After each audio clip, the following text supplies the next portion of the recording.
It's the Ralph Nader Radio Hour. Stand up, you've been sitting way too long. Welcome to the Ralph Nader Radio Hour. My name is Steve Scrovan, along with my co-host David Feldman. Hello, David. Hello, Steve. And we also have the man of the hour, Ralph Nader. Hello, Ralph. Hello, everybody. We have a very eclectic show today. First up, we welcome Rebecca Sheir and Eric Shimelonis, creators of the award-winning NPR podcast Circle Round, which adapts carefully selected folktales from around the world into what they call sound and music-rich radio plays for kids ages 4 to 10. And each 10 to 20-minute episode explores important issues like kindness, persistence, and generosity. And each episode ends with an activity that inspires a deeper conversation between children and grown-ups. It's actually kind of like what we try to do in this show for people over 10. So Rebecca and Eric start them off, and we take them the rest of the way. And I know this is right up your alley, Ralph, because you have talked a lot about how one of the techniques your parents used to raise their 4 children was folk wisdom. So we're not only going to talk to Rebecca and Eric about the show, we're going to play some clips for you. In the second half of the show, we're going to make an abrupt turn in topic as we welcome independent journalist Katherine Eban. She has written extensively about the pharmaceutical industry and has a new book out entitled Bottle of Lies, The Inside Story of the Generic Drug Boom. And something I didn't know was that the generic drugs were the brainstorm of Mahatma Gandhi, this reverse engineering of brand name drugs so they can be sold much cheaper and save more lives. Well, apparently what started out as a good idea has gotten more than a bit out of hand. And as we talked about a few months ago with Rosemary Gibson and in her book, China RX, most, if not all, of the drugs consumed here in the United States are manufactured overseas. 90% of those are generics, and the manufacturing standards tend to be shockingly shoddy. So we will dig into the consequences of that with her in the second half of the show. As always, in between, we'll head over to the National Press Building in Washington, D.C. to hear about the latest shenanigans going on in the corporate suites with our corporate crime reporter, Russell Mokhiber. Got lots to cover today, so without any further ado, without any further babbling on my part, David, introduce our first guest. Rebecca Sheir has brought thousands of stories to life as a public radio reporter and host, appearing on such programs as Morning Edition, All Things Considered, Here and Now, The Splendid Table, and Marketplace. She's helmed several weekly news programs and has hosted podcasts for the Folger Shakespeare Library and Slate Magazine. Her husband and partner, Eric Shimelonis, is a composer, musician, and audio producer whose work has been heard on stage, screen, and over the airwaves. Together from their basement studio in West Stockbridge, Massachusetts, they produce a podcast called Circle Round, a podcast for children that mixes music and adaptations of little-known folktales from around the world. And before we begin this interview with Ralph, we're going to give you a little taste of the program. When it comes to leaders, people who are in charge, we want them to have certain qualities, like wisdom, honesty, fairness. You can probably name a whole bunch more. In today's story, we'll hear about a wise, honest, and fair leader who's ready to step down, and to the contest he holds to decide who will take his place.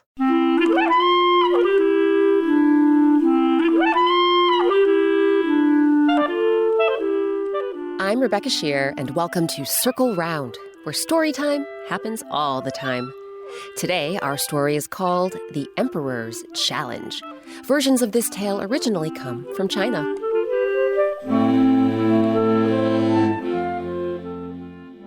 Welcome to the Ralph Nader Radio Hour, Rebecca Sheir and Eric Shimelonis. Thank you so much. A pleasure likewise. Let's start with how you find these stories. You're not ethnocentric at all.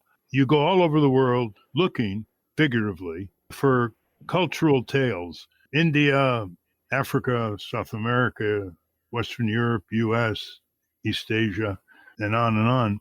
And can you give us an idea of the flavor here? Let me start out by saying, have you tapped into the bit by fables that came out of India centuries ago? I'm not sure we've culled from that particular collection. We've had a number of stories from India and, like you said, from all across the world.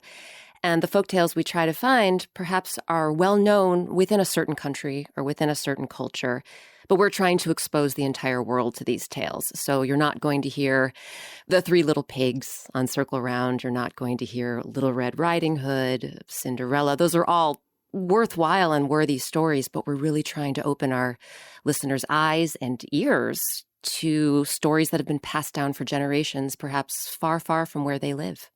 So it's part of the oral tradition, long before printing and the Gutenberg technology that was passed on.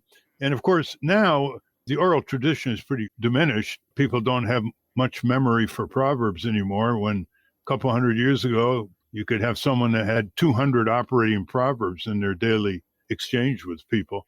Let's start with the question I had when I first came across what you're doing. You made an explicit statement that you don't pander to these kids. So you want to explain that? And who does pander to these kids? Well, to answer your first question, I write all the stories and I do all the research to try to find the source material from which to draw upon. As I'm writing, there are things like vocabulary. I'm not afraid of using sophisticated, elevated vocabulary.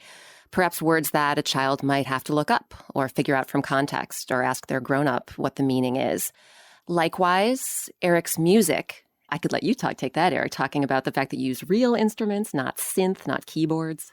Right, and in my compositions, I don't pull any punches so far as complexity or emotional weight. I score these stories just like I would a feature film or a play on the stage. What kind of instruments, Eric, do you use? I use, like the stories, instruments from all around the world. Early on in our process, we found that solo instruments serve the story really well in that they could be a little more of an active player, and they wouldn't have to be turned down as much to not get in the way of the storytelling. And with that, I decided not to ever repeat an instrument in a season. Since we're drawing from all around the world, that brings plenty of instruments into the fore. So a lot of times I'll be using instruments of the country of origin of a story, or sometimes instruments that just serve the story particularly. But in a season of Circle Round, you'll hear 35 different solo instruments. This is live music, right? It is. I generally have the whole episode assembled, the story all there, the sound effects laid in, and I'll play the story through headphones and play the instrument directly into the session. So I'm able to get each note exactly where I want it and have the tempos sort of supporting the story right along with it. So you must have scores of exotic instruments. Do you have the oud?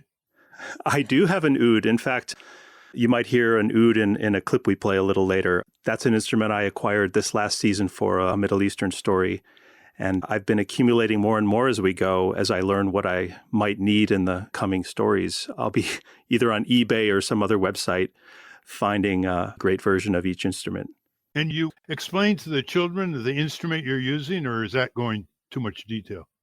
The first season, we didn't explain the instrument, but parents kept emailing us and saying, "What was that amazing sound? What was that instrument? I can't put my finger on what it was." So for our second season, we decided to really put the music into the spotlight. We have a web feature called Musical Spotlight. And at the end of every episode during the closing credits, I mention what the featured instrument was and throw people to our website where they can read all about it, the history of it, why we chose it. There's also a photograph. So we've really made music more of a featured component because at this point, Eric has used so many. I mean, from China, we have the pipa, we have the ocarina from South America. What are some other instruments that we've collected? The mbira from Africa. This is amazing. In the sense that you didn't really have to go to that extent. You could always, take recorded music and adapt it. So eventually, I take it some of the children are going to take up these instruments. Have you had any feedback like that? Well, we certainly hope that's the case. Getting exposed to the sounds is the first step, and then the interest is the second. Nothing would make me happier than if kids got more into music in general, but even more if they got into an instrument specifically. Rebecca, the rap on children's stories by certain progressive critics over the years is that they're really morality tales that don't challenge concentrated power at all. For example, the tale of Paul Bunyan was a creation of the timber industry, and he went around, he was born in this tale at 200 pounds in Maine, and he connected with the blue ox, and he went around chopping down forests. And one of the books ended up saying, Paul Bunyan has left Montana. He's on his way with the Blue Ox to Alaska, and he's going to be cutting down trees until the last tree is down. Sort of a destructive morality tale. How do you deal with the content of these stories? And sprinkle your answer with examples, if you will. Absolutely. When we're looking around, we're looking for stories that have been resonating for hundreds, if not thousands of years, but we also want stories that will really have an impact and resonance with today's modern audiences. A recent story we did, I found a version from Japan and China. It's typically called The Stonecutter. And in that original version, there's a man who is cutting away at a mountain and feeling so small. He's chipping away at the mountain, and the sun comes out, and he's sweating and saying, I wish I could be the sun. So he becomes the sun, and then he realizes that the cloud is going to come and cover him. Oh, I want to be a cloud. So he's sort of moving through these supernatural forces, trying to be the most powerful of all. And in the end, he realizes he's the most powerful of all. He becomes a mountain, and hears something chipping away and realizes, oh, there's a man down there, a stonecutter. He's actually the most powerful. I really wanted to do this story for our listeners, but I wanted to find a way that it would resonate with them. These are kids who are 4 to 10 years old. So Eric and I were talking, and actually you came up with the idea, Eric, of making the protagonist a child. And in our version, Ian Armitage, an actor from Young Sheldon, a sitcom on CBS, he plays the child who, in our version, is home from school because it's a snow day. And he feels totally helpless and totally bored. He's sick of drawing pictures. That's boring. And he's sick of doing, playing with his toys. That's boring. And he realizes he wants to be the snow. And the snow comes and speaks to him and says, all right, I'll let you take it for a whirl. He becomes the snow. And it's the same story, just from a more youthful vantage point. And in the end, he becomes a mountain, just like in the source material. And we get this wonderful actress play the mountain and give this monologue saying, I'm not the most powerful of all. I just sit here all day. I'm bored. You're the one who has this imagination. You're the one who can take your toys and play games with them. You're the one who can paint and draw and run around and use creativity and have a blast. You are the most powerful of all. And it gives him a whole new perspective on his life. So when we're looking at stories, like I said, there are versions that have existed through the ages, but then there's the circle round version that's really adapted for a modern audience. Likewise, many, many folktales, I would say too many folktales, but historically the protagonist is a guy, a male. And for us, we want some more gender equity. There's a Romanian folktale called Stan and the Dragon, where Stan proves that he is just as powerful as a dragon because he uses his mind, he uses his wit. Well, Stan became Stella in Circle Round, and an actress named Katherine Eban, who people might recognize from Transparent and Bad Moms, she played Stella, and that has proven to be one of our most popular episodes with young girls and with young boys. I think it's refreshing for them to hear women being empowered in this way. But let's get back to the morality tale accusation of these ancient stories. They do try to convey certain functional traits and attitudes that make for a society that can perpetuate itself: honesty, truth, tolerance. But let's be a little controversial here. What if you uncovered a terrific story for children titled, I Was Once a Mountain? And it's the story of a mountain that had wonderful trees and plants and animals frolicking all over it, springs and brooks. And it was bought by a coal company that strip mined it completely, denuded it of all of these living organisms, and actually cut the top off the mountain. Would you ever play something like that for a child when it had to go to the length of explaining what the coal barons have done to nature in terms of strip mining? Wow, we might. We're not afraid to shy away from things like that. I mean, don't you think, Eric? Don't you think that we've been a little more bold? Right. Certainly the lesson at the end would be, oh my gosh, what have we done to ourselves? And that would be the moral at the end of the story, wanting to take it all back and having the story be a cautionary tale. I think that, of course, would push you to have more contemporary stories, because you're not going to get a 2,000-year-old story on strip mining. But there are a lot of poets and a lot of very imaginative people in places like the Ozarks and Appalachia, just to name two, who never get attention at all, never mind having, communicated with children as you do. Anyway, it's just a thought to put in mind, because I know in my travels around the country, some of the greatest voices in the literary environment are never heard at all. They're never discovered. They're by poor people. And as you know, the greatest oral traditions remaining in our country that are actually transmitted from family to family are either by immigrants or by people in rural areas where they actually pass it down voice to voice. Steve and David, this is really a fascinating creativity here by Rebecca and Eric, and you've heard some of the stories. Any comments or questions? Yeah, you guys, you're kind of rock stars in this field now.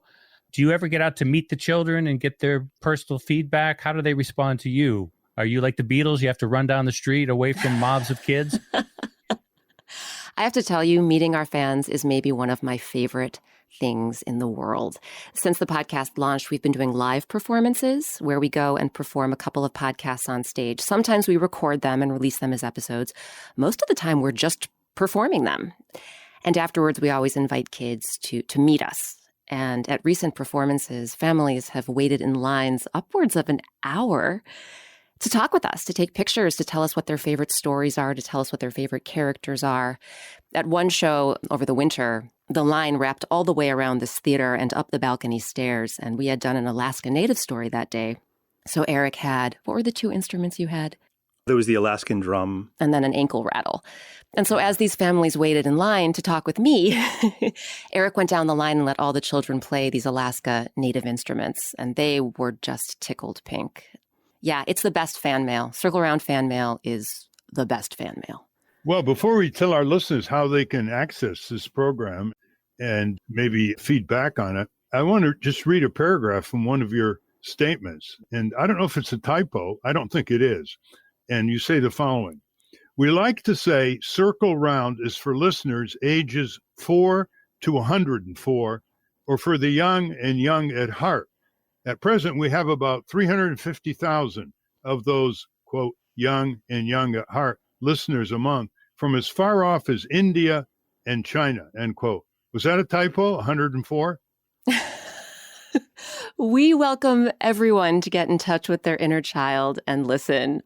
I'd say even 104 plus, if they're around and kicking and they listen to podcasts.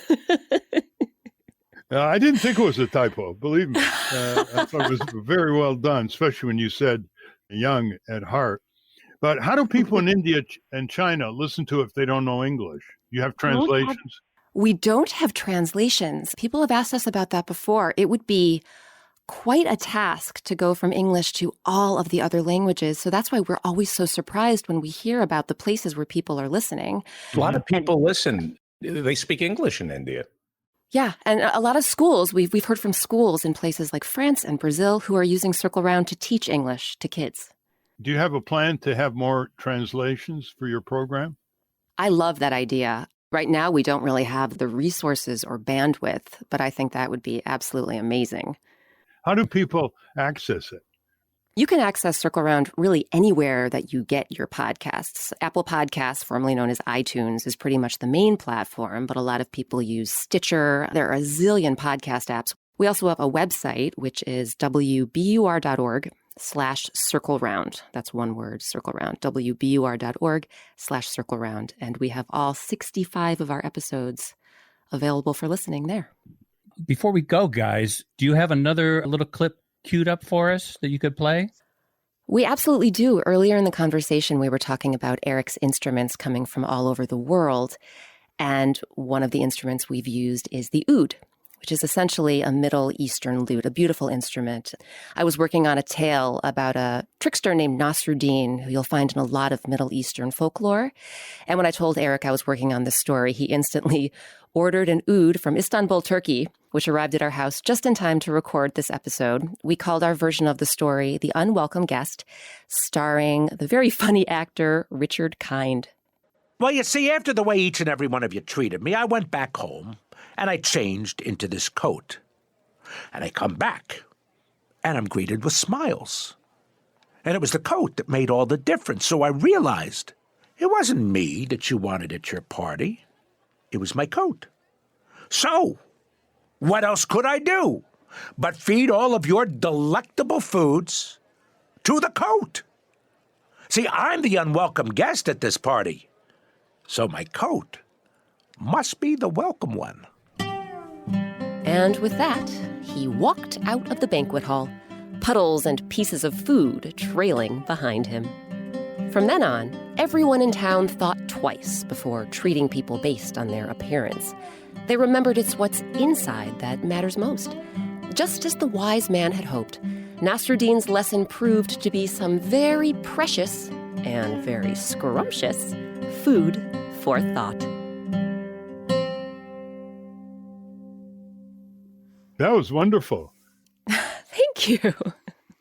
Well, I think in another 2 or 3 years, you'll be all over the world, and more children will have something wholesome to connect to instead of all this violent programming and that they're exposed to at such a young age over commercial television and the internet. So congratulations to you, Rebecca and Eric. And can you give that contact number once more? Sure. Our website, one more time, is wbur.org/circle round. Thank you. And feedback, listeners. Give them some suggestions and ideas. Thank you very much, Rebecca and Eric, and more power to you. Thank you so much. Thank you. We've been speaking with Rebecca Sheir and Eric Shimelonis, hosts of Circle Around. We will link to their work at ralphnaderradiohour.com. When we come back, the topic is generic drugs. The author is journalist Katherine Eban, and the news is startling. But first, let's check in with our corporate crime reporter, Russell Mokhiber. From the National Press Building in Washington, D.C., this is your Corporate Crime Reporter Morning Minute for Tuesday, June 11, 2019. I'm Russell Mokhiber. Boeing learned that a cockpit warning light on its 737 MAX jetliner was defective in 2017, but decided to defer fixing it until 2020. The defective warning light alerts pilots when two sensors that measure the angle between the airflow and the wing disagree. Faulty angle of attack data is suspected of playing a role in two deadly crashes involving Boeing's 737 MAX in Indonesia in October and in Ethiopia in March. Those crashes killed all 346 people on board. Boeing decided in November 2017 to defer a software update to correct the so-called AOA disagree alert defect until 2020, 3 years after discovering the flaw. For the Corporate Crime Reporter, I'm Russell Mokhiber. Thank you, Russell. Now, the development of generic drugs has undoubtedly saved countless lives over the years. But like many good things, they can also break bad. Here to tell us about that is our next guest. David? Katherine Eban is an investigative journalist, a Fortune magazine contributor, and Andrew Carnegie Fellow. Her articles on pharmaceutical counterfeiting, gun trafficking, and coercive interrogations by the CIA have won international attention and numerous awards. She lectures frequently on the topic of pharmaceutical integrity. Her new book is entitled Bottle of Lies, The Inside Story of the Generic Drug Boom. Welcome to the Ralph Nader Radio Hour, Katherine Eban. Thanks so much for having me. Pleasure to be on with you. A caution note for our listeners, Katherine. I don't want our listeners to be totally discouraged here and overwhelmed. We're going to give you some tips before the end of the interview on how you can somehow protect yourself from what is about to be discussed in terms of importation of drugs that are contaminated or not properly inspected for their safety and effectiveness. So just to give the listener a flavor of how detailed this book is, eyewitness accounts, you went all over 4 continents, you interviewed people, you have talents as a novelist in setting local color, like gleaming labs in India that have to be traveled to by workers in white coats through pockmarked roadways with wagons and animals and bicycles and motorcycles and dust before they get into the 21st century of these labs. I just want to read a few paragraphs for our listeners from your prologue. This is the way the book starts. Quote, Peter Baker, a drug investigator for the U.S. Food and Drug Administration, traveled 200 miles east of Mumbai along a highway choked by truck traffic and down a road with meandering cows to get to his assignment. Behind a metal fence lay a massive biotech park run by the Indian generic drug company Wockhardt Limited. Amid the dozens of buildings, Baker's job was to inspect a particular area of the plant, plot H-14/2, to ensure that it would safely make a sterile injectable drug used by American cancer patients. Baker, 33 years old, had arrived lightly provisioned. He had just a few items in his backpack, a camera, a gel ink pen, a green U.S. government-issued notebook, and his FDA identification. He had a graduate degree in analytical chemistry and a command of the Code of Federal Regulations, Title 21, the rules that govern drug manufacturing. But more importantly, he had his instincts, a strong sense of what to check and where to look. After completing 81 inspections over 4.5 years at the FDA. And then you describe his first day on the job. But Peter Baker, who's one of the heroes in your book, FDA inspector, in an article in the New York Times recently that you authored, you summarized that during his 27 months in India, of the 38 drug plants he inspected, and I'm quoting, Mr. Baker found fraudulent or deceptive data in 29 of them. And he moved to China in February 2015, quote, where he found similar data fraud and deception in 38 of the 48 drug plants he inspected, end quote. Now, people might not know that they cannot discover the country of origin when they are prescribed drugs by a doctor or a hospital or they go to a pharmacy. They pick up the medicine, and there's no labeling on where these drugs were manufactured. And I spoke to a pharmacist recently in Washington, D.C., and I said, what happens if someone walks in and says, I don't want any of these drugs that are made in India and China. I want brand name drugs made in the U.S. What do you do? He said, I give them brand name drugs, but the price is much, much higher. So why don't you tell our listeners the range of danger that they're being exposed to and why? So when you go to a pharmacy, you'll be given almost certainly a generic drug. I mean, generics are 90% of our drug supply. It's also quite likely that you are going to be switched between different generic manufacturers or switched from a brand to a generic, really. So, all of us don't think about this. We don't look at the manufacturer on the label. We don't know who's made our drugs. What I uncovered in Bottle of Lies is widespread falsification of quality data in the generics that are manufactured overseas. These are in plants that are making our drugs 7,000 miles away from FDA headquarters. The FDA is giving these plants advance notice that they're coming because of logistics overseas and diplomatic concerns.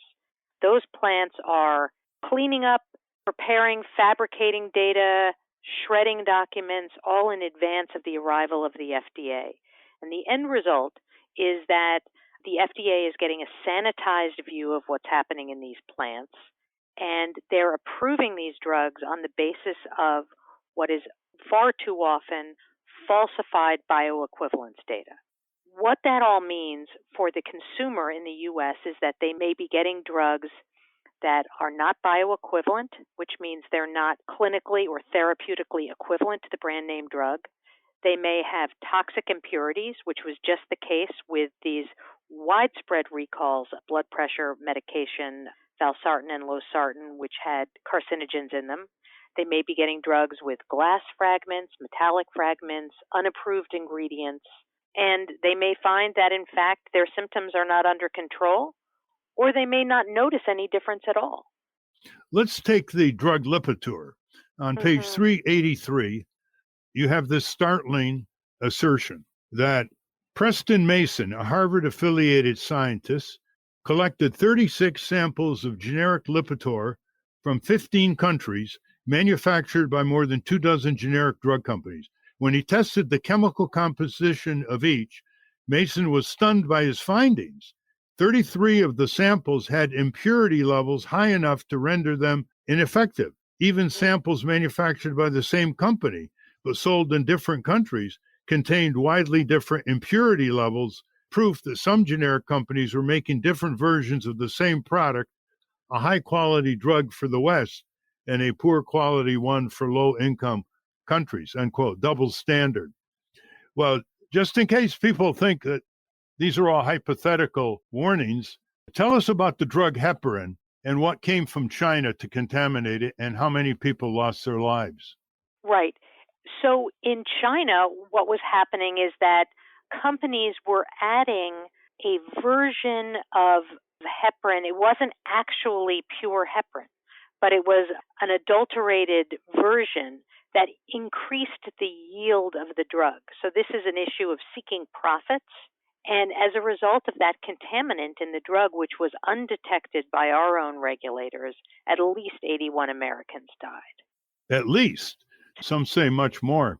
Some right on the operating table. That was about 10 or 11 years ago.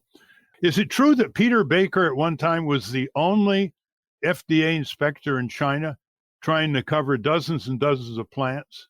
Yeah, that is true. So the thing is that after the heparin debacle, what the FDA aimed to do was open up foreign offices with basically a recognition of the fact that you can't hope to regulate a product made in a country where you have no physical presence. So it tried to open up foreign offices, and these were terribly understaffed. In India, it was partly because nobody wanted to be stationed there. But in China, there was an additional problem, which was that the government didn't want to grant visas to our investigators. Basically, they were worried that any FDA investigator could be a spy. And in fact, at that point, Vice President Biden had to intervene to try to get more visas approved. But basically, at the moment in time that the book chronicles, when Peter Baker arrives there in 2015, he is alone on the ground. I mean, there were other investigators who are being flown in, but there he is, one lone policeman in a huge country trying to inspect these plants. But, he is an exceptional character and a really important figure in the book because he actually figured out a very different way of inspecting that really laid bare some of these falsifications.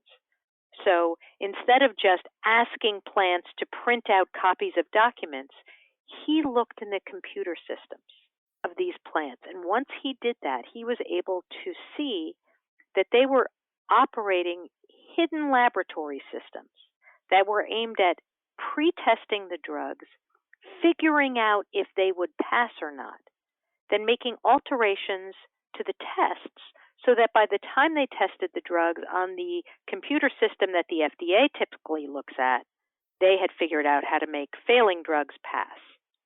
And that is what he figured out through tracking, it's quite complicated, the metadata in these computer systems. Before we get to more detail in your book, listeners might want to ask the following.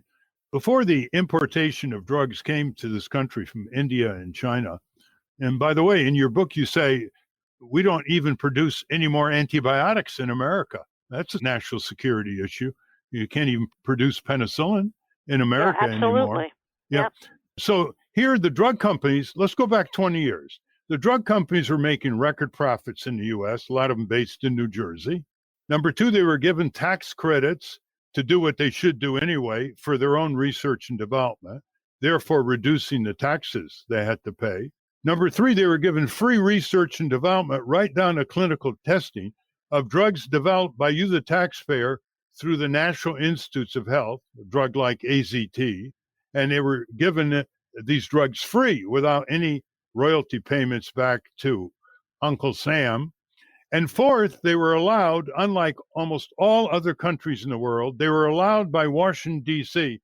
to charge whatever they want to American patients, which is why American patients pay the highest drug prices in the world, even though the drugs are produced here with all these subsidies. Now, somebody listening to this program would ask, why, with all of these benefits, all of these profits, all of these charge whatever you want, that the drug companies want to make even more by exporting the manufacture of these drugs to China and India, where the inspection process is, let's say, quite disturbingly inadequate? Well, I think you may have just answered your own question, which is it's not just about profits. It's about evading regulatory scrutiny. So yes, they can, increase their profits hugely with low-cost labor and supplies, but they can also avoid the very negative regulatory consequences of warning letters if they can go to plants overseas and trick the FDA and get away with substandard conditions. So that is part of the motivation for companies moving their manufacturing processes. All right. So the next question a listener might ask us is, where are the prosecutors? Are any of these plants being prosecuted in China and India? Are they maybe they have operations in the U.S.? Any U.S. prosecutions occurring? I mean, we are really talking about premeditated fraud, adulteration, contamination. I mean, some of the things that Peter Baker found in these drugs you wouldn't want to mention on the air in terms of disgusting contamination. So where are the law enforcement people? So, for example, the book chronicles an investigation into the company Ranbaxy, which was India's largest drug maker. And a whistleblower had approached the FDA in 2005 to expose this widespread fabrication of data inside the company. It took the FDA 8 years to bring that company to task. And in the meantime, it kept on approving Ranbaxy's drugs. And at the end of that, Ranbaxy pleaded guilty to 7 felonies related to this data fabrication scheme. But, part of the problem is a lack of jurisdiction overseas. So if Peter Baker had been finding some of this stuff in the U.S., there would have been law enforcement raiding the facilities. We don't have jurisdiction overseas to do that. We don't have U.S. attorneys. We can't issue search warrants. It's hard to extradite people, to interview them, or to prosecute them. We have no way to serve subpoenas. So this is a structural problem with relying for life and death drugs on countries where we're not in charge. Give our listeners an idea of what proportion of finished drugs in the pharmacies throughout America, what proportion of active ingredients in drugs are produced outside of our country in places like India and China mostly. Right. So the active ingredient, 80% of the active ingredient in all our drugs, brand or generic, comes from overseas. The majority, India and China. A clear majority of our generics are manufactured overseas, 40% alone from India. So, what you can figure out from those numbers is that we are totally reliant on these distant manufacturers. And, you couldn't make a single drug in this country without those ingredients. Now, generic drugs, which save money because they're cheaper and they're out of patent, they are supposed to be bioequivalent to the brand name drugs. And when I criticized the auto industry, Katherine, the only accusation they could throw against me was, of course, false, which was they said, I must be representing an inventor who has patented a safe car. And therefore, that's why I'm going after General Motors, Chrysler, Ford, etc. Well, of course, that was completely false. Your critics are trying the same approach. They're saying you are basically helping the brand name companies who charge much, much higher for pharmaceuticals that are bioequivalent with much lower generic drug competition. And we know many of the brand name drug companies have bought up generic drug companies. It's hard to draw the line between the two industries at the present time. It is. That's how right. Would you, how would you answer 2 questions here? One, are you helping the brand name drug companies inadvertently by casting doubt and fear about generics and their importation deficiencies from India and China? And do you recommend, because law enforcement is not helping patients, do you recommend people buying much higher price brand name drugs? And what about the VA and Medicare? I mean, how about those two questions? So first of all, let me say, I am in no way anti-generic, but what I am is pro-quality, right? So we need high-quality drugs. I don't know how much this book helps the brand industry. First of all, I feature a lot of cases in the book, in which brand companies have gone overseas, bought manufacturing plants, and don't have a clue what's going on in them. And Peter Baker has walked into these plants, which are owned by brand name companies, and found extensive fraud. So that's number one. Are they producing brand name drugs there or generics? A mixture. So, for example, one company, Fresenius Kabi, is a German brand name company that bought a manufacturing plant in Kalyani, India, which was manufacturing active ingredient that was going into generic oncology drugs. So as you point out, these markets are so intertwined now, and brand name companies are overseas. They've bought up generic companies. They're producing these drugs. They, too, are reliant on active ingredients manufactured overseas. So, it's really an indictment of a system in which manufacturing companies are seeking reduction in operating cost and compromising patient safety in the process. What you're saying is that although the vast majority of drugs people take are generics now, what you're saying is that the same problems of quality control failures and cover-ups and fraud apply to brand name drugs produced overseas just as they apply to generic drugs. How about brand name drugs and generics in the U.S.? Are they safer if they were properly labeled? People could say, I want to buy this drug or have this prescription filled by Made in America drugs. Is that a way you can advise people? Well, let me say this, which is, we are all essentially at the mercy of the vigilance of the company that is making the final formulation, right? So everybody's buying these active ingredients made overseas. But then it's going to come down essentially to the culture and the vigilance and the quality of the company that is doing the final formulation, right? They're the ones that have to do all this testing to make sure that the active ingredients are free of impurities. And so, there's a question about the consumer's relationship with those companies. How afraid are those companies of reputational risk? How afraid are those companies, of being sued? Now, you can say that there are sort of stronger quality restraint on these very forward-facing companies, and everybody knows their names, whereas with Indian generics are not afraid of reputational risk in the same way, right? Nobody even knew the name Ranbaxy in this country when I started reporting on it. So there are some issues like that. As far as how a consumer can protect themselves. So I have a guide up on my website, which is KatherineEban.com. It's a guide to investigating your own drug. And basically what it tells consumers is, you've got to know who the manufacturer of the drug is. And then you've got to do a little research on that company, which is, have they been in hot water with the FDA? Are there sterility lapses in their plants? If you are concerned about a manufacturer, you can actually ask your pharmacist to switch to a different company. And I do it all the time. I switch from one generic manufacturer to another.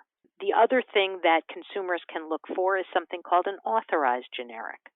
So this is a generic that the brand name company has signed off on, given the recipe to the generic manufacturer.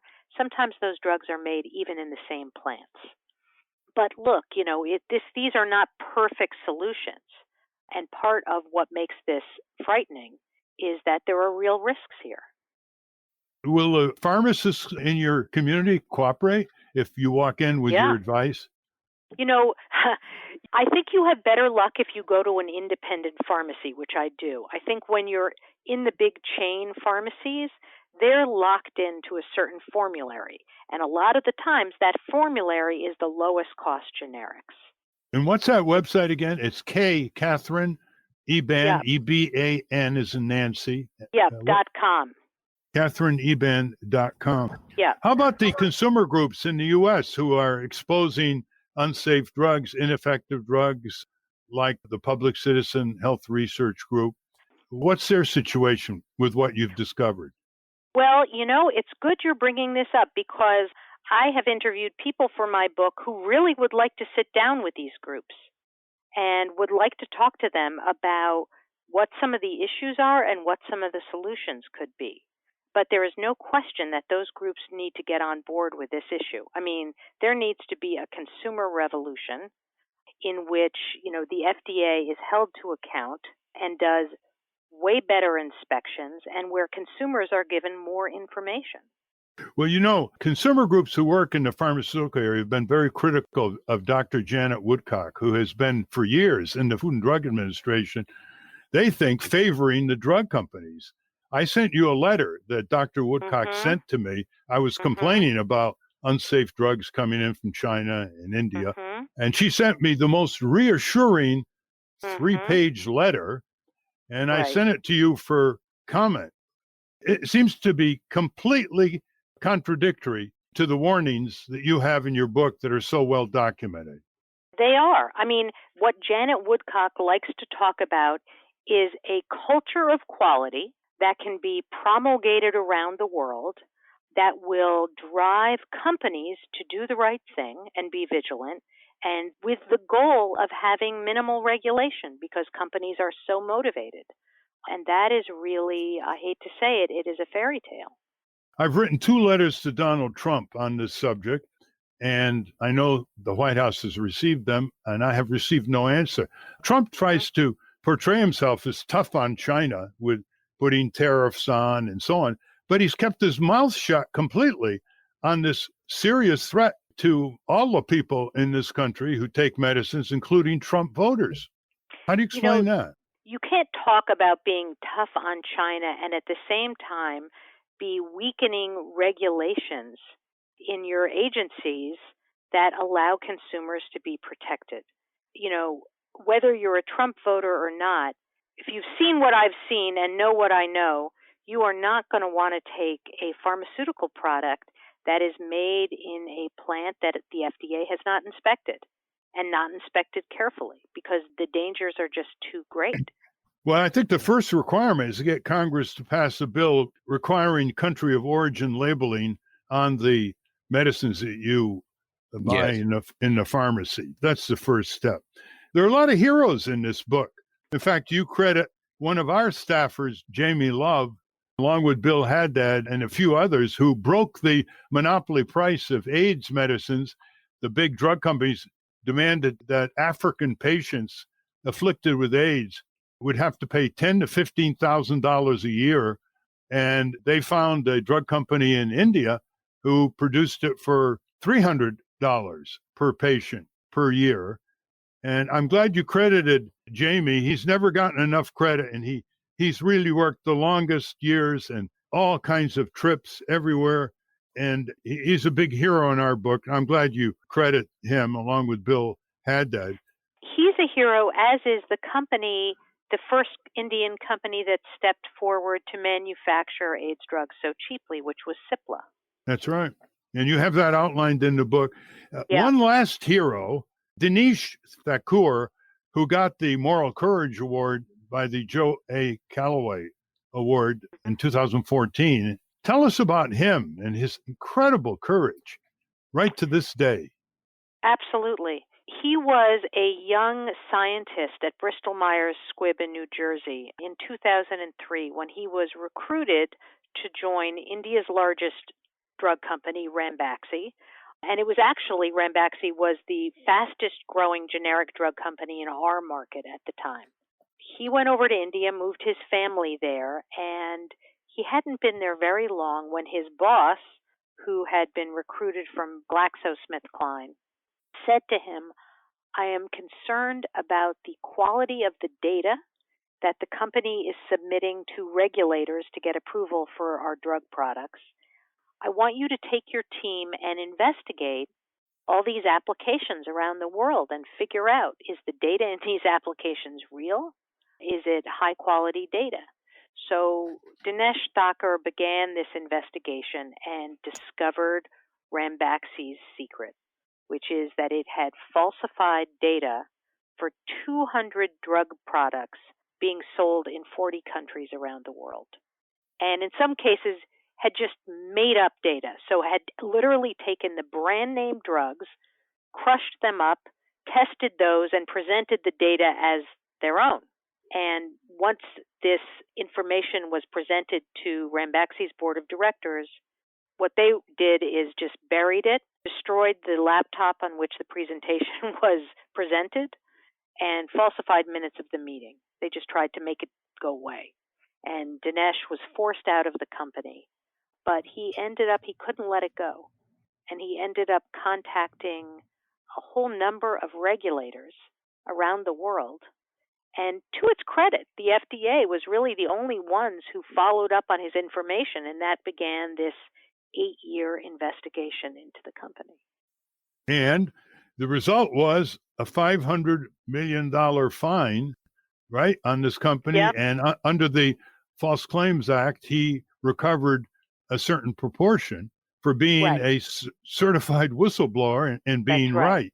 And then he moves to India to try to challenge the Indian establishment, and they stonewall him, the regulatory agencies, the Indian Supreme Court, and he never gives up. And he never gives up. And that's sort of the way you end the book. Mm-hmm. I always look at the last page of any book, even one I just peruse, and you end up with a rather pessimistic tone, I might say. Your last sentence was, the experiment was over. From now on, for all routine inspections, the FDA would notify India's companies in advance, end quote. Notifying them of inspections in advance means they're not going to find out anywhere near what they would have found out if they arrived at the plant unannounced the way Peter Baker did for a few years. How are you leaving your readers? Well, I think I am reflecting for my readers the reality of the situation, which is that right now, the FDA did this experiment where they did a pilot program for 1.5 years. They did all the inspections in India unannounced or with short notice. And what they uncovered was just staggering. Bird infestations, lizard infestations, snakes in laboratories, fabricated sterility data fabrication teams that would come in advance and falsify documents. And that increased by almost 60% these serious sanctions against these plants. But the FDA decided not to pursue that and ended up going back to pre-announced inspections, which is where we are today. And under Trump, the situation is likely to get worse unless there's enough pushback in a coming presidential year to say, Trump, you talk tough on China. Why don't you focus on the importation of hazardous pharmaceuticals from China and India? Right. I mean, if he really wanted to get tough on China, what he could say is, okay, you won't have access to our pharmaceutical market anymore unless we have a cadre of inspectors in there doing unannounced inspections. And one quick thing, listeners, you can do is just email your senators and representatives. Very simple. You demand country of origin labeling on all medicines sold in the U.S. so that you can at least reject what you fear might jeopardize your own health and that of your families. How's this affecting you, Steve and David? Well, I'm curious about pharmacy compounding. That's where a local pharmacist can put together his or her own mixture of medications for the customers. Could the production of these generic drugs be localized? Could you go to a pharmacist and have the pharmacist mix the pills for you? Well, I think in that case, you're really talking about a compounder, and there are compounding pharmacies who do make specialized formulations, but they can't do manufacturing to scale because they're not regulated for that. But could they be regulated? Could there be a move? I mean, Ralph touched on this. We have local breweries and local vintners. Could there be pharmacists who could manufacture to scale locally? Well, unfortunately, that takes us into a huge scandal, which occurred not that long ago with a compounder called the New England Compounding Center, which was doing just that. And because they were not adequately regulated for sterile manufacturing, ended up causing a horrible meningitis outbreak. I think the answer might be like having nonprofit drug manufacturers operating to scale and manufacturing in the U.S. Once you have the recipe, is it that hard to fulfill the prescription? There is a lot that goes into it. And unless you're an authorized manufacturer, you never have the recipe. You have to invent it. You have to break down the innovator drug and try to figure out how to manufacture it. And that has proved very, very difficult. I mean, some of these generics have time release mechanisms, so the dissolution is very complicated. So there's a lot of challenges to that. When I was a kid, was the pharmacist mixing up whatever pills I was taking? Was he going into the back room and making those pills himself? I don't know what the regulations were at that time. But again, there are pharmacists who are regulated to do compounding of special formulations. But as far as, getting pills to scale, I'm not sure that's the answer. And we're also already facing massive drug shortages in this country. So going more artisanal, as it were, might not be the solution. We've been talking with Katherine Eban, author of Bottle of Lies, The Inside Story of the Generic Drug Boom, published by HarperCollins. She also previously wrote a book called Dangerous Doses, a true story of cops, counterfeiters, and the contamination of America's drug supply. Well, on that note, listeners, all you can do is minimize the risks until we get a government of buying for the people instead of a government of Pfizer by Eli Lilly for Merck. Thank you very much, Katherine Eban. Thank you. We've been speaking with Katherine Eban. Her new book is Bottle of Lies, The Inside Story of the Generic Drug Boom. We will link to that at ralphnativradiohour.com. So that's our show. I want to thank our guests again, Rebecca Sheir, Eric Shimelonis, and Katherine Eban. For those of you listening on the radio, we're going to cut out right now. For you podcast listeners, stay tuned for some bonus material we call the wrap-up, where Ralph is going to answer a bunch of your questions. Thank you, Ralph. Thank you, everybody. If you want to join the growing consumer boycott of the deadly Boeing 737 MAX, if you want to get buttons, just go to nader.org and you'll get yourself 10 buttons pretty inexpensively to put on your lapel or on your hat and put the picture up on the web. Spread the word. Hi, this is Jimmy Lee Wirt, producer of the Ralph Nader Radio Hour, and welcome to the wrap-up.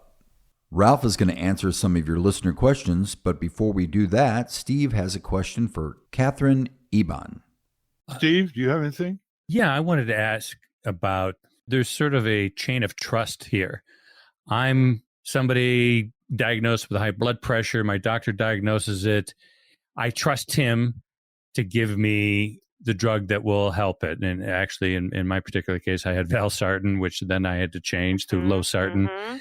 He trusts the pharmacist, and I guess the pharmacist trusts the manufacturer. So what's the link in the chain here of trust that really would turn the tide? Is it the pharmacist sort of saying, I've got to check this out? Because, for me, I'm in a vulnerable position. Oh, I've got something wrong with me. I need a drug. I trust the doctor.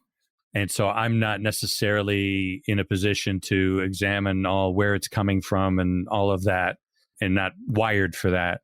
What are the responsibilities of the doctors and the pharmacists in this formula? So there are some doctors who are very vigilant about this, particularly the doctors who prescribe what are called narrow therapeutic index drugs, and those require very precise dosing. And they're really the doctors who have been in the forefront of seeing the differences between these drugs, right? They have patients who are stabilized, then they go to a pharmacy, get switched, and they're no longer stabilized. And so some of those doctors have become very vigilant about demanding generics from certain manufacturers and not others. The pharmacists, especially the ones at the big chain drugstores, are really locked in. I mean, all they can do essentially is is to dispense what's on the shelf behind them. And that is, often a low-cost generic manufactured overseas. I think where the trust issue is really a problem is the FDA's, regulating on an honor system, basically taking the data from these companies, reviewing the data looks okay, they do a pre-approval inspection, they've announced in advance the plant looks okay, and then they approve these companies. And that, to me, is where you really need a seismic shift. But you're only going to get it if there's political pressure on the FDA. Right. Well, one thing, once the drugs are labeled country of origin and people say they want made in America, which is no panacea, but it's a lot better and under their control, FDA, et cetera, than India and China. But the drug companies will start manufacturing more of the drugs here because there'll be more of demand for made in America. So you point that out in your New York Times article. Because you say most people right now, that when they're prescribed, their question is, can they afford it, or do they have insurance to afford the skyrocketing price of these drugs? Katherine, it is a pleasure having you on. I hope you pursue this in the realm of advocacy. Try to get congressional hearings with your allies, at least in the House of Representatives, and put pressure on Trump and the FDA, because it's only a matter of time before there's a massive tragedy unfolding, in addition to the daily forms of silent violence where people take these drugs and either nothing happens because they're ineffective, or they get sick because of contamination and they can't trace it back to India and China because of the difficulties. So any last words for our listeners? I would just say that knowledge is power, and you need to know what's going on inside these manufacturing plants. The book pulls back the veil on that, the product of 10 years of reporting, and I would urge them to read and then to contact their elected officials. And now Ralph answers some of your questions. All right, let's do some questions. The inbox has been piling up, and I'll take the first one because it's actually addressed to me. And it says, hello, Stephen. I need help. I need an attorney that actually takes medical malpractice / personal injury in California. They did massive damage to my daughter. If you know of anyone who could give me advice on filing a claim with the Board of Medicine, please let me know. I would really like to share my daughter's story. It seems everyone I call will not take a case in California or has stopped taking these cases in California.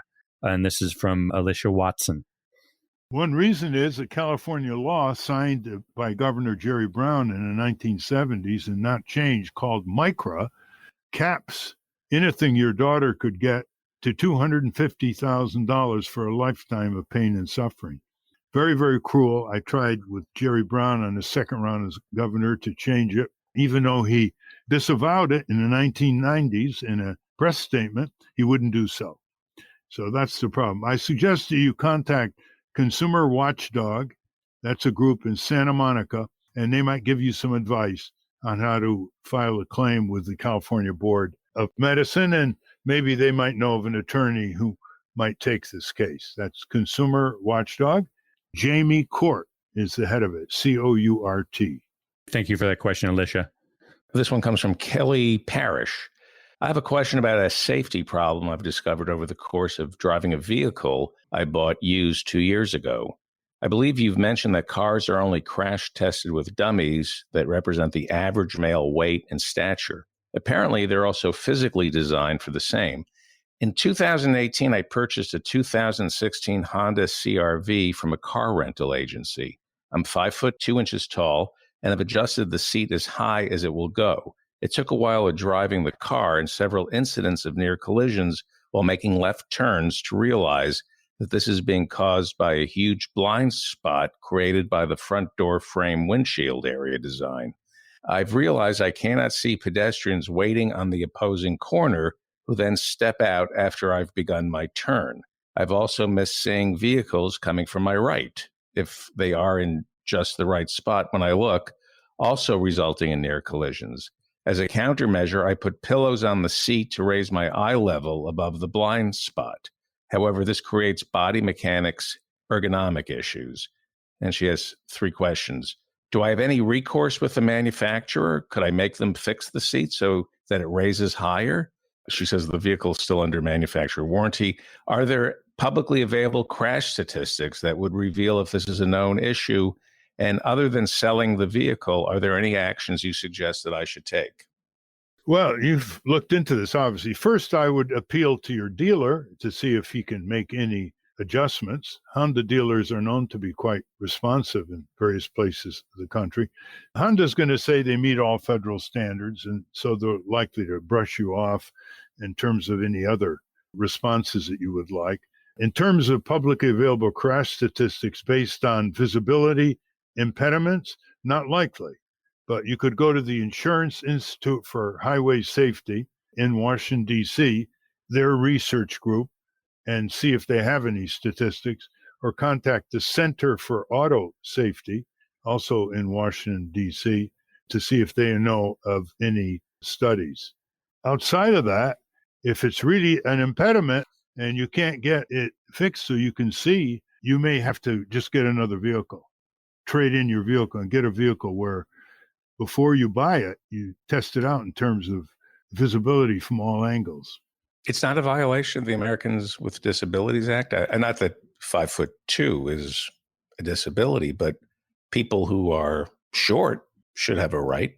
Not if they meet the federal standards. That's the defense. And not if you believe in Randy Newman's song "Short People." That's a reference to the 70s. Let the record show, Mr. Nader, that was Steve Skrovan. Yeah, that's right. All right. Our next question is from Peter O'Neill. He says, hello, Mr. Nader and crew. Thank you for all the great information on the podcast with Dr. Guyman and Ben Burgess. I already bought Professor Burgess' book and sent Dr. Guyman's to my father. I'm writing to you because I wanted to know if you could discuss any other quality resources for choosing the right Medicare program. My father will be eligible in a few months, and he's overwhelmed by Medicare Advantage and all the associated misinformation. Thank you for all that you do. First of all, no to Medicare Advantage, which is a euphemism for corporate Medicare. And remember, it's not just what you pay, it's what you get. And you get all kinds of denials once you sign the fine print. And they're deceiving millions of elderly people by inviting them to free lunches where they put dog and pony show on and tell them to go Medicare Advantage, so-called, instead of traditional Medicare. Stay with traditional Medicare. Go to the website, singlepayeraction.org. That's singlepayeraction.org. And ask them if they know of a group, a consumer group or otherwise, in your area that can give your dad correct advice. But the first advice is stay in traditional Medicare. Medicare has a 80-page booklet. That's how complicated the corporations have made Medicare. But it is worth reading. It's written in clear English, and it will help fulfill part of the answer to your question. Very good. Thank you for that. Take the next one, Dave. This is from Jerry Odom. Hi, Mr. Nader. My question is about constitutional conventions. After listening to your interview with Ray Metcalf about his anti-corruption ballot proposal idea, I've been obsessed with finding the best direction to point my very limited time to fighting the corporate stranglehold on our government. Represent Us has had a lot of success passing ethics bills at the local level, but as you mentioned in your conversation with Ray, ethics bills aren't nearly as effective as criminal statutes. There's a group called Wolfpack that's pushing for a constitutional convention to overturn Citizens United. I'd love to know what you think of that, as the concept is totally new to me. And if you could offer some advice as to what direction you would point someone to make best use of their time toward fighting corruption, I'd be forever grateful. There's several things you can do. One is go to Public Citizen's website. They are pushing for a constitutional amendment. They've got a lot of members of Congress who have signed on, and state legislators as well. You can get the information by going to citizen.org. That's simple, citizen.org, and then follow the directions.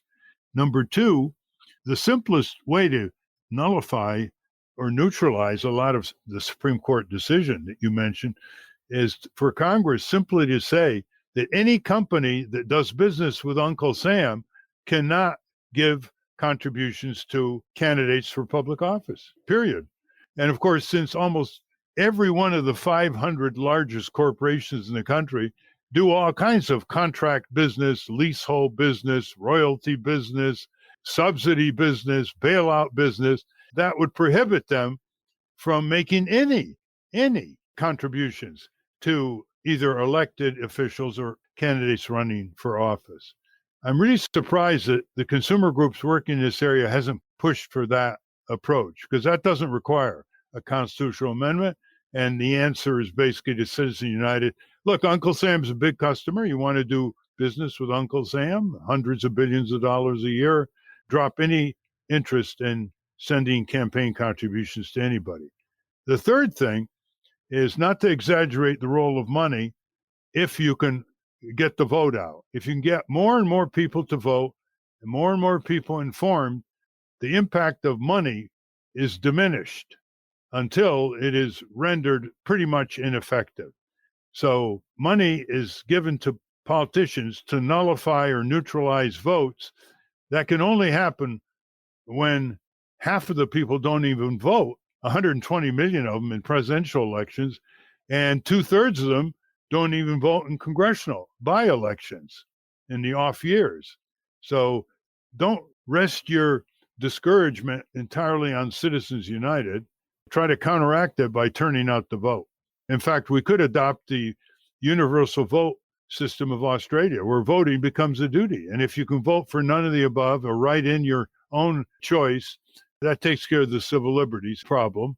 And in Australia, they get a turnout of about 96, 97%, where we're still at 50, 55, 60, 61%. Universal voting as a duty is something the presidential candidate should start talking about. Well, thank you for that question, Jerry. Thank you all for your questions. Keep them coming on the Ralph Nader Radio Hour website. And that's a wrap. Join us next week when we speak to investigative journalist Steve Pearlstein about his book, Can American Capitalism Survive? Stand up, you've been sitting way